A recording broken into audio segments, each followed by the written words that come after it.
All right, it is wedding season, which means it is the perfect time to prepare for when a special couple ties the knot. Court standing by this morning with our civility expert, though, to learn some tips on modern wedding etiquette. Yes, okay, and we are very serious about this because our very own Ashley Nanfria is getting married in just a few days. Days. And so we wanted to make sure that we get this information out, A, for her, you know, to have peace of mind, but also we don't want you to be the jerk at any wedding that you may be going to in the near future. We've got Rosalinda Randall with us this morning, our civility expert. So let's go to our 10 tips. You've got 10 tips, you know, to not be the jerk, basically.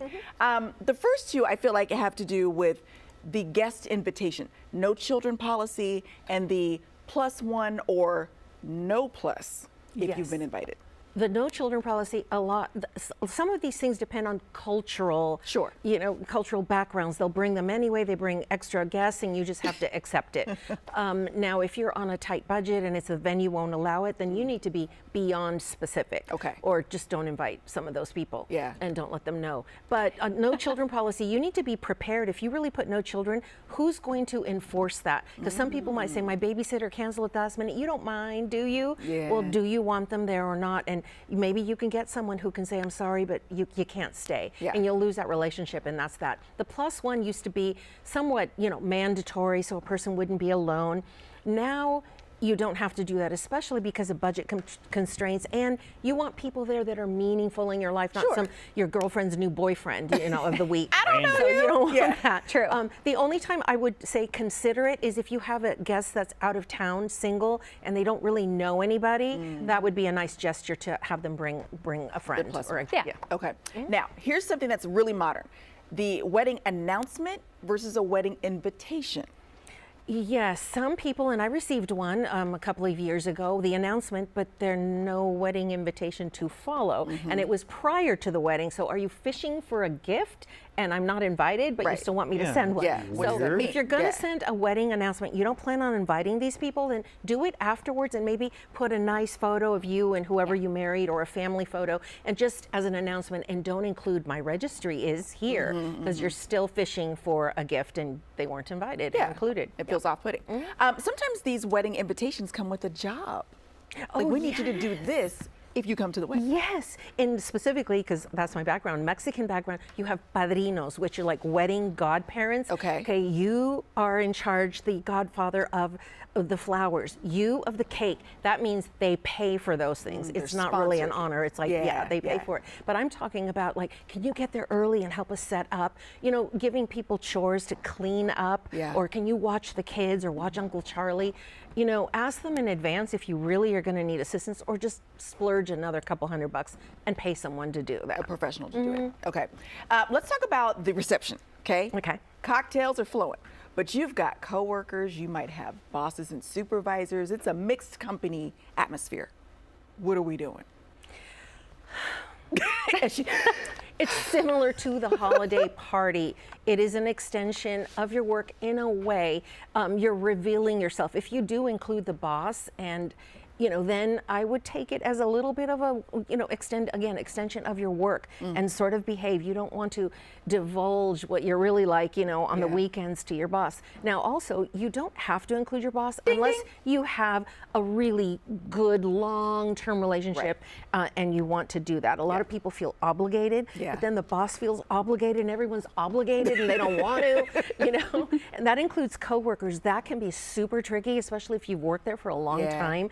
If you have a small group, okay, invite them all, except, what if you don't like somebody? I don't know. If you're going to just pick and choose, hand them the invitation under the bathroom stall, secretly mail it to their house, and try not to discuss the wedding in front of everyone else. Okay. What about folks who, I want to skip to, skipping the vows, and they're just coming for the party? A lot of people do that. And John like, especially if it's in the church. I'm kidding. But I'm married to someone who has. You did show up? My Somebody you know. My wife. I'm trying to save you. I know. I'm trying to save Trying you. to save you. Someone I know. Yeah. No. People tend to do that, or Yeah. it's too early and they just go, oh, I've got things to do and that. But that used to be the core of the reason, like Sure. watching two people commit their lives together, Yeah. to each other. But, Nobody cares if about you're going to get upset over it, the people that are there are the ones that want to be there for you. And Yes. those who show up later, well, you invited them anyway, so, Yeah. just Yeah. get over Amen. it. Yeah. Yeah, accept it. Ashley, has your experience been okay? My experience has been good. Okay. I mean, my guests have been really great so Yes. far. We'll see how the wedding goes, though. So Well, you keep us posted. 'Cause I you know will we keep you love a good posted. dish. Can I will let add- you know. I'm going to invite you back, and we're going to talk. Yes. Can I add an 11th? And this goes for your guests too. Yeah. Do not stop the bride and groom to take a picture with you. Oh, yeah. Because we ended up taking it was like every 3 steps. Somebody stopped to take a picture with you, and it was annoying.